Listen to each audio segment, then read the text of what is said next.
Si se fijan, el título aquí es casos de musculoesqueléticos en pediatría. Retos diagnósticos.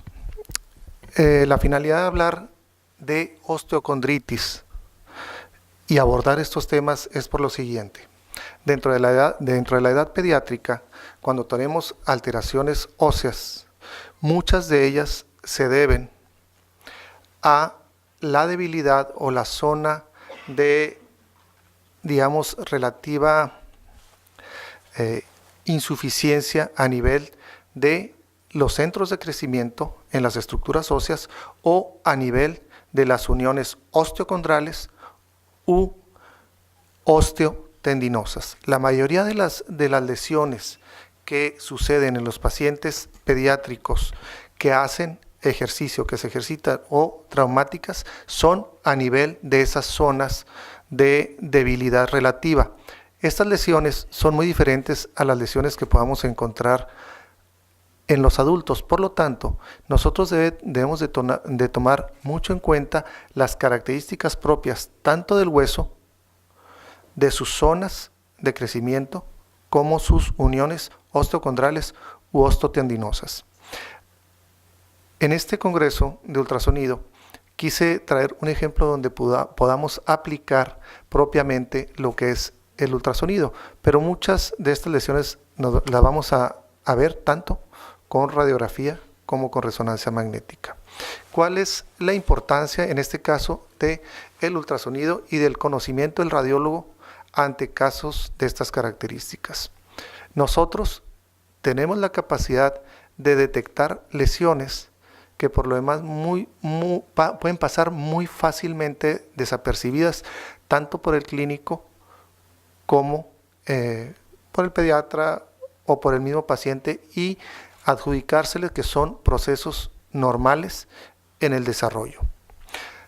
Dentro de las osteocondritis que se conocen, que son muchas y tenemos múltiples epónimos, puede ser la de Lecalo-Perthes, que se encuentra a nivel de la cabeza femoral, la de Mendoza en los cuerpos vertebrales, la de Sievers a nivel del centro de osificación secundario del calcáneo, la de Kienbock, y esas realmente son difíciles para valorarlas por ultrasonido, pero hay otras que son muy accesibles y es a lo que voy a continuar. Primer caso, masculino de 14 años, futbolista, de competencia desde los 6 años, cursa con importante dolor y aumento de tejidos blandos infrapatelares en rodilla izquierda, con carácter subagudo. Vean, todos los niños, desde temprano, vean la extensión, la fortaleza. Entonces son niños que van creciendo y al mismo tiempo que van creciendo van ejercitándose, van teniendo traumas continuos, repetitivos, en áreas muy específicas. ¿Qué encontramos? Les tomamos radiografías simples de rodilla. El niño tiene dolor, ya es jovencito, preadolescente, 14 años, tiene dolor a nivel infrapatelar. Si se fijan, los centros de crecimiento todavía están presentes. En la proyección anteroposterior prácticamente no hay ninguna alteración. En esta proyección el fémur bien, tejidos blandos en general bien en esta zona.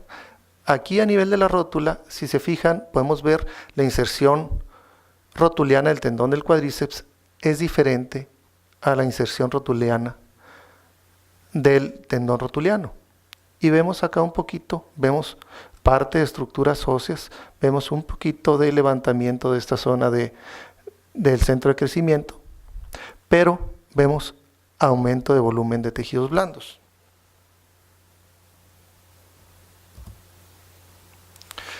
Estas son las opciones diagnósticas.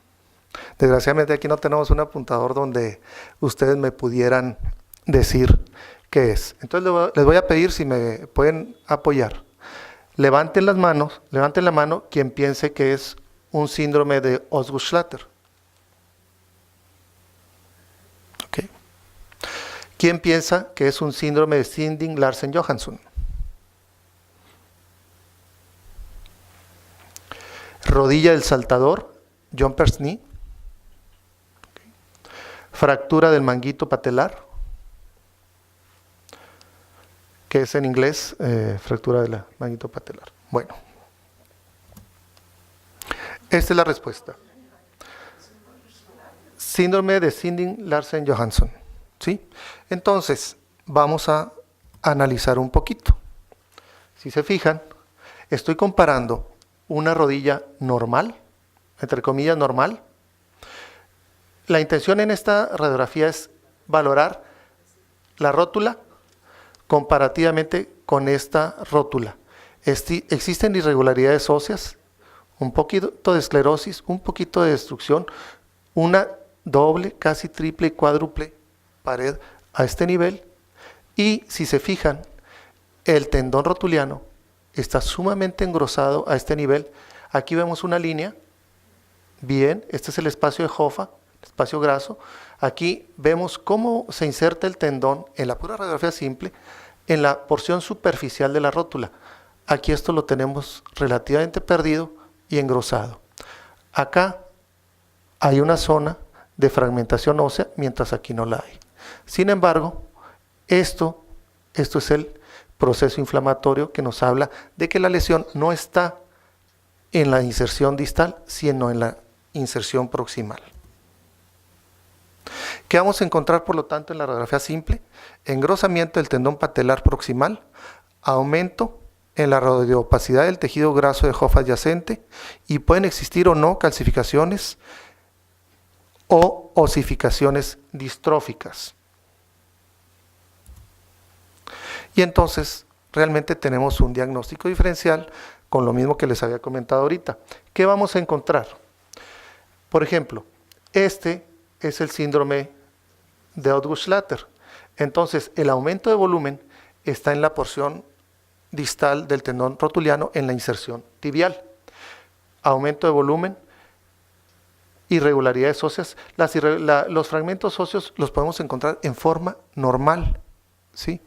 No más que en este caso, en el Ottwuch-Schlatter, lo que está engrosado es el tendón con proceso inflamatorio, con hipervascularización y aumento de volumen de tejidos blandos. Entonces, aquí vemos una inserción normal. Aquí está patológica. Y en el síndrome de Sinding-Larsen-Johansson, donde vamos a tener la lesión, es en la inserción proximal del tendón rotuliano, ¿sí? La ruptura del manguito del tendón patelar, ese es un proceso agudo por una tracción repentina, por una flexión repentina y severa. Esto es muy raro, pero se presenta y se va como un manguito, ¡fum!, se rompe en forma aguda con pérdida de la función de la rodilla. En ninguna de estas hay pérdida de la función, hay dolor crónico. ¿Qué estudio radiológico le harías a continuación? Radiografía tangencial de rótula, ultrasonografía, tomografía computada o resonancia magnética. Sí. A ver. Ok. Efectivamente. Hay que tomar en cuenta, y ahora tenemos una situación en radiología, y sobre todo en cuestiones de enseñanza, que los residentes cada vez estudian menos estudios radiográficos simples y cada vez detectan menos los signos sutiles en las radiografías. Nosotros en las radiografías simples tenemos muchísima información, pero tenemos que verla, y esa información nos sirve para poder determinar qué estudio sigue o detectar hallazgos que muchas veces no los va a ver más que el médico radiólogo. ¿Por qué? Porque hay hallazgos que no tienen sintomatología, ¿sí? Entonces, la radiografía sirve hasta cierto punto, y efectivamente lo que le vamos a hacer a este paciente, en primer lugar, como en todos los tejidos superficiales, el ultrasonido. La tomografía computada y la resonancia magnética solo para cuestiones de ver el grado de destrucción ósea o de lesiones que no se componen. La ultrasonografía definitivamente es el estudio de inicio, y no solamente de inicio, sino también de seguimiento. Estos tipos de lesiones, tanto el Sinding-Larsen-Johansson como el Osgood-Schlatter, tienen un periodo de afección, pero tienen un periodo de curación y un periodo de recidiva. Generalmente quedan sintomáticos los pacientes, pero nosotros con el ultrasonido, y es precisamente lo que tenemos que informar, el grado de engrosamiento del tendón, el grado de vascularización del tendón, el grado de destrucción ósea, el porcentaje de desgarro del tendón, pero también lo que tenemos que reportar es el seguimiento, cómo va mejorando, y tenemos que comparar los estudios previos, y una forma muy práctica es mediante el ultrasonido. Aquí, este es el tendón rotuliano, ¿sí?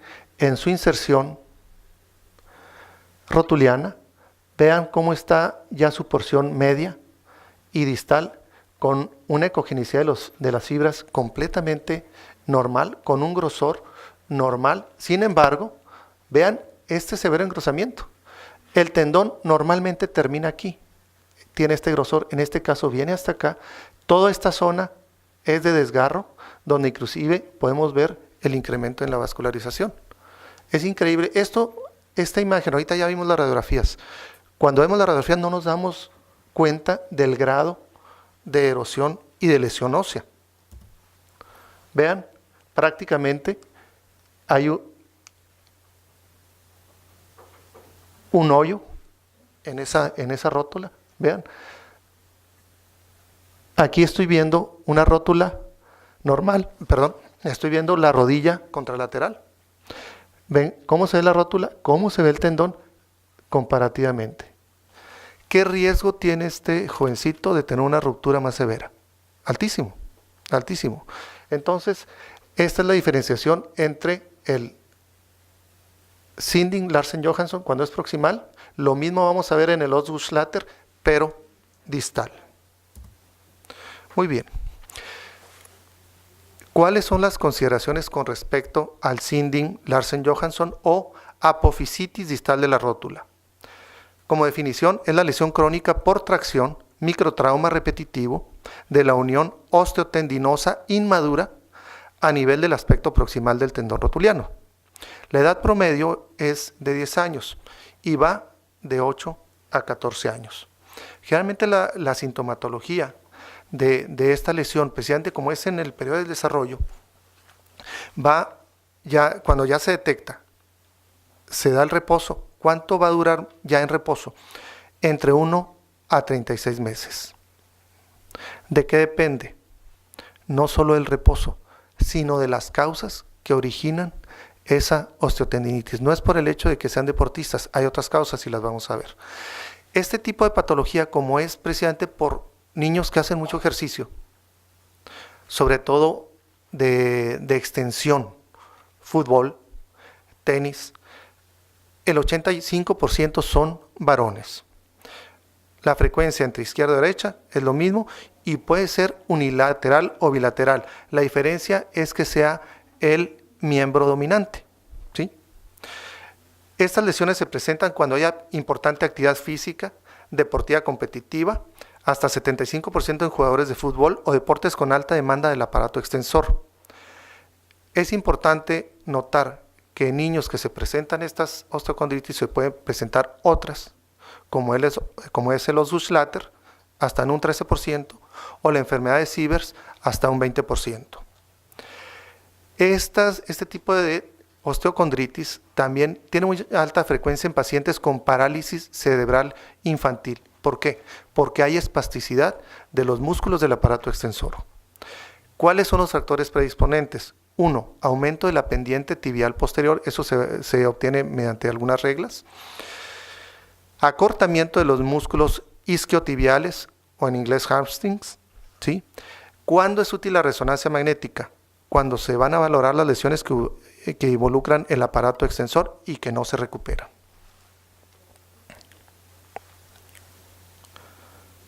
Entonces, la finalidad es para de meter este tema es que tengamos en cuenta las osteocondritis y el síndrome Larsen-Johansson, y como ven, alta frecuencia, y más en un país futbolista como es aquí Brasil, o en Latinoamérica, prácticamente todos son países futbolistas. Segundo caso, femenino de 9 años que al pasear en cuatrimoto sufre de caída sobre su rodilla izquierda, aumento de volumen de la rodilla e incapacidad para flexionar y deambular. Esta es una foto de revista, pero hagan de cuenta, así va la niña, de repente se voltea la moto, sale expulsada la niña y cae de rodillas y llega al estudio radiográfico. ¿Qué es lo que nos encontramos aquí? Vean nada más, esta es una radiografía tangencial de rodilla. Vemos un poquito de desplazamiento de la rótula por una gran distensión de la bursa suprarrotuliana. Como es una radiografía tangencial, entonces podemos ver el nivel líquido graso. Esto es un signo práctico e indirecto de que hay fractura en algún lado, ¿sí? Y severa. Entonces vemos la rótula, vemos el fémur, vemos la tibia. ¿Y qué nos encontramos aquí? ¿Ven esto? Es un fragmento óseo, ¿sí? A nivel de la zona de los platillos tibiales. Vemos el fémur, vemos la zona de crecimiento, el centro de crecimiento, los centros de crecimiento están conservados, y vemos las mesetas tibiales, están bien, pero ¿qué pasa? Este fragmento óseo. Se le toma una radiografía de túnel, claro, teniendo mucho cuidado de no lastimar a la niña. Esto definitivamente es una lesión muy dolorosa. Vean en la proyección de túnel cómo está ese fragmento. Este tipo de lesión solo lo podemos ver a esta edad, en la edad en que hay debilidad o cuando hay las zonas de unión y de crecimiento óseo. En una edad adulta no la vamos a poder encontrar. Les voy a pedir otra vez que levanten la mano el que piense que este tipo de fractura y que hay una clasificación, ¿cómo se llama? Tipo A, Salter-Harris. Tipo B, de Segond. C, de Meyer-McKeever. D, de Watson-Jones. ¿Qué pasa? Que todas estas clasificaciones no es algo que veamos frecuentemente, pero es parte, todas estas son clasificaciones en pediatría, ¿sí? Entonces, claro, el que ve más trauma, sí, pero son de las cosas que precisamente le podemos poner el punto fino. Cuando nosotros como médicos radiólogos le decimos al médico tratante, esta es una fractura de Segond, es una fractura tipo tal o cual de Salter-Harris. En este caso, ¿cuál es? De Meyer-McKeever, ¿sí? Donde es, a final de cuentas, un tipo de lesión. Por ejemplo, aquí con el ultrasonido no es suficiente para valorar este tipo de lesión. ¿Qué tenemos que hacer? Tomografía y resonancia, las dos cosas. Vean en la tomografía el nivel de hemorragia con el tejido graso. Este es un signo clásico en rayos X, como lo vimos ahorita, como en tomografía. En general, lo demás de los tejidos están bien. Vean en este corte tomográfico el fragmento desplazado, mientras lo demás en general se mantiene conservado. Un poquito de aumento de volumen de tejidos blandos. ¿Esto fue donde pegó? En la zona de la rodilla donde tuvo el impacto.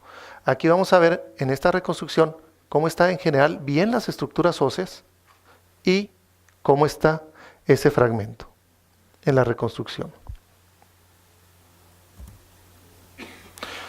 Esta es una imagen, esta es la resonancia magnética de la paciente, y aquí lo que les quiero poner es, vean cómo se ve el ligamento cruzado, cómo tracciona a ese platillo tibial. Precisamente es la característica de la lesión por la edad pediátrica. En el adulto se hubiera roto el ligamento cruzado. Ya de hecho en un adulto joven se hubiera roto el ligamento cruzado también, pero en el niño primero se rompió la meseta tibial, el platillo tibial, entonces lo tracciona.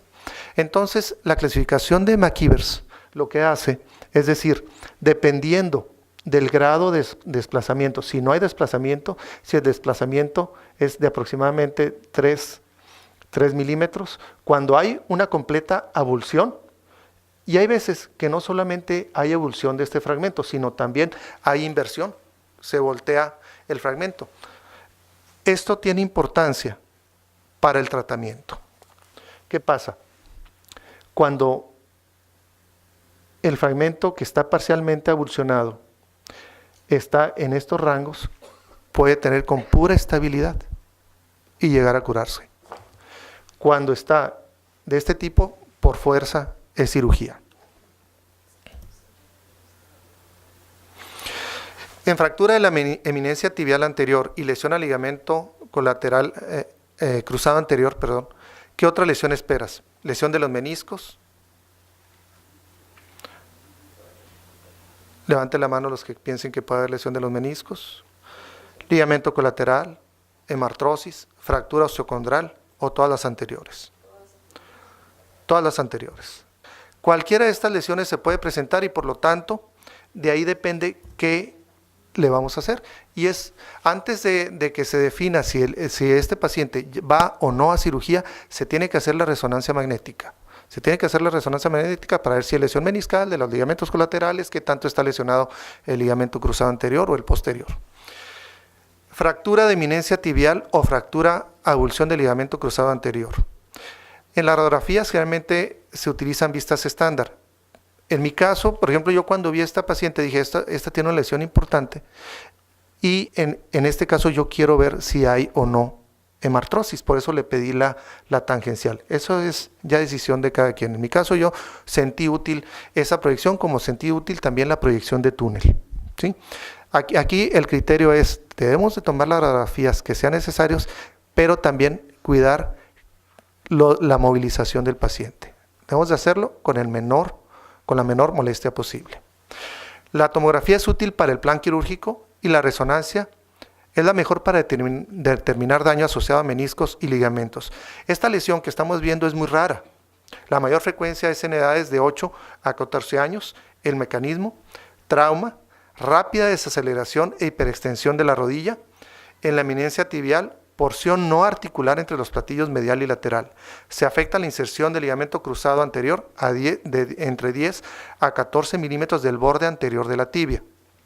Se utiliza la clasificación de Meyers y McKeevers. La 1, no desplazada, menor a 3 milímetros, tratamiento conservador. La 2, mínimo desplazo con porción posterior íntegra, en general también es conservador, pero eso es decisión también del cirujano si encuentra alguna otra lesión o el tipo de paciente. 3, completamente desplazada. 3, aparte desplazada con rotación. Y 4, desplazada, rotada y con minuta. Esas definitivamente son quirúrgicas. A partir del grado 3 son quirúrgicas. Muy bien, aquí termino mi plática. Entonces, esta es una invitación no solamente para aprendernos los nombres raros, sino para estar al pendiente de nuestros pacientitos. Esta niña, les platico, después de esta lesión, duró 1 mes y medio con fijación externa. Está desplazada como 3-4 milímetros y ahorita está caminando y bailando como si nada.